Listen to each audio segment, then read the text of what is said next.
inner self-care, which is even more important than your outer work, because inner self-care, you literally, I have realized humans are just all traumatized beings walking around, and you have to heal yourself.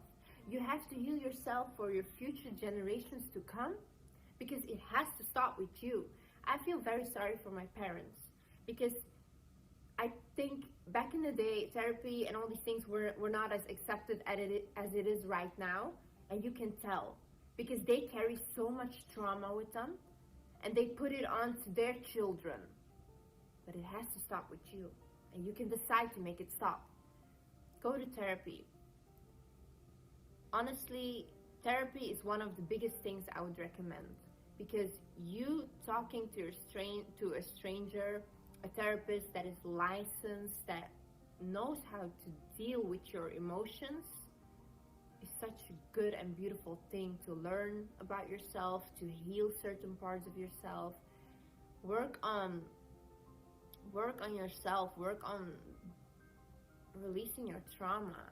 Realize that certain things that trigger you, or certain things, mental issues that you have right now, might be a response of a trauma that you did not recover from. And for people dealing with traumas and issues, I would suggest to not be in a relationship. I would suggest to really be alone, focus on yourself and focus on your healing, because you are gonna bleed on people that didn't cut you. It's just the way it is. If you have been cheated on, if you have been betrayed, if you don't trust people, work on those things, because your partner, it's not his fault.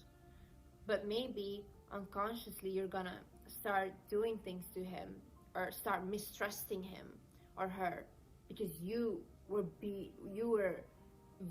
treated badly before. But that's not fair, because they didn't do that to you, and they don't deserve that. You should take responsibility and start healing those parts of yourself, because otherwise you will never grow.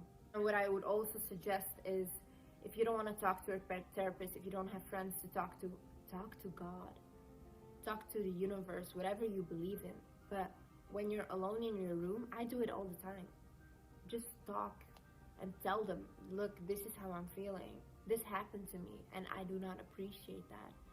This is how I'm feeling. This is what I want. These are my goals, and you have to help me. You know how much God wants you to talk to him? How much he's waiting to hear from you? And you're just suffering in silence? It feels good to talk. It feels good to let your emotions out. It feels good. Talk to the universe. Talk to God. They're here to listen. They're here to help you. And I will 100% guarantee you, you will start to see signs, and you will start to see things showing up in your life that are helping you, because you talk about it. Stay away from people that drain you. Oh my God, like, this is the worst part ever. We are so afraid to be alone that we would rather keep toxic relationships going. And that is such a dishonesty to yourself. How dare you? Really, how dare you? Because honestly, if you are in a toxic environment, you will never thrive. Because you'll always try to go up, and they will always push you back down. Because you have to realize one thing. Look, you can change how you feel, but you cannot change how other people treat you. You can't change that. So, and that is not your responsibility. So what I would suggest, if you are living in a toxic environment, if you have a toxic relationship, I would suggest either you keep to yourself, and you just don't, as much as possible, you just keep to yourself, and you don't try to interact with those people, because they will drain you, or you find a way to leave.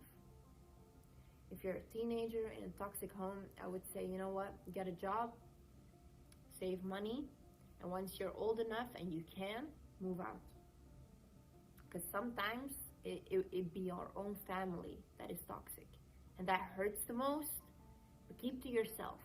Keep to yourself. Maybe try to spend more time at work. Try to, do these things, but just don't be around negative people. And even if they are negative and they come to you and they want to drain you and whatever, don't give them your energy.